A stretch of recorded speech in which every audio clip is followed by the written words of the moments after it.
বগৰীবাৰীৰ জহৰমুৰত মহিলা নিৰুদ্দেশ। সৰু ভণ্টি আৰু যোৱাকালিৰ পৰা ধুবুৰী জিলাৰ বগৰীবাৰী আতানী আৰক্ষী চকীৰ অন্তৰ্গত জহৰমুৰা গাঁৱৰ বানে শেখৰ কন্যা উম্মে চালেমা ওৰফে ৰেহানা নামৰ মহিলাগৰাকী নিৰুদ্দেশ হৈ থকাৰ বাতৰি পোৱা গৈছে। পৰিয়ালৰ সূত্ৰমতে কালি বিয়লি 2:30 বজাত পিতৃ গৃহ তথা একেখন গাঁৱৰে স্বামী গৃহৰ জহৰমুৰা গাঁৱৰ দুটা সন্তানৰ মাতৃগৰাকীয়ে ঘৰৰ পৰা ওলাই যায়।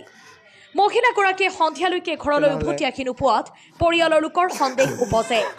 পিছত পৰিয়ালৰ লোকে নিকটতম আত্মীয়ৰ স্বজনৰ লগতে বিভিন্ন ঠাইত বিচাৰি চলাত কৰে যদিও মহিলাজনীৰ কোনো সুংসূত্ৰ উলিয়াব পৰা নাই।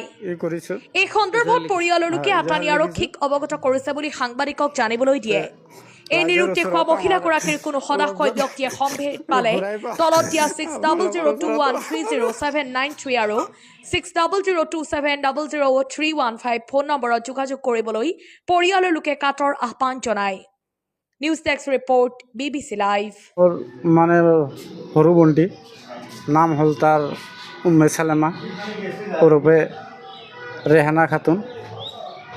তাই যোৱাকালি মোৰ ঘৰৰ পৰা 3 বজাত সি অলপ মনৰ ভিতৰত ক্ষোভ লৈ ওলাই আহে। ওলাই অহাৰ পিছত সি আৰু ঘৰত উভতি নাযায়। তাৰ লগত দুটা ল'ৰা আছে, এটা বয়স হ'ল 5 বছৰমান আৰু এটা 3 বছৰমান হৈছে। আমি কালি সন্ধিয়াত খবৰ পাওঁ যে ঘৰত সি নাই। তাৰ পিছৰ পৰা আমি গোটেই আত্মীয়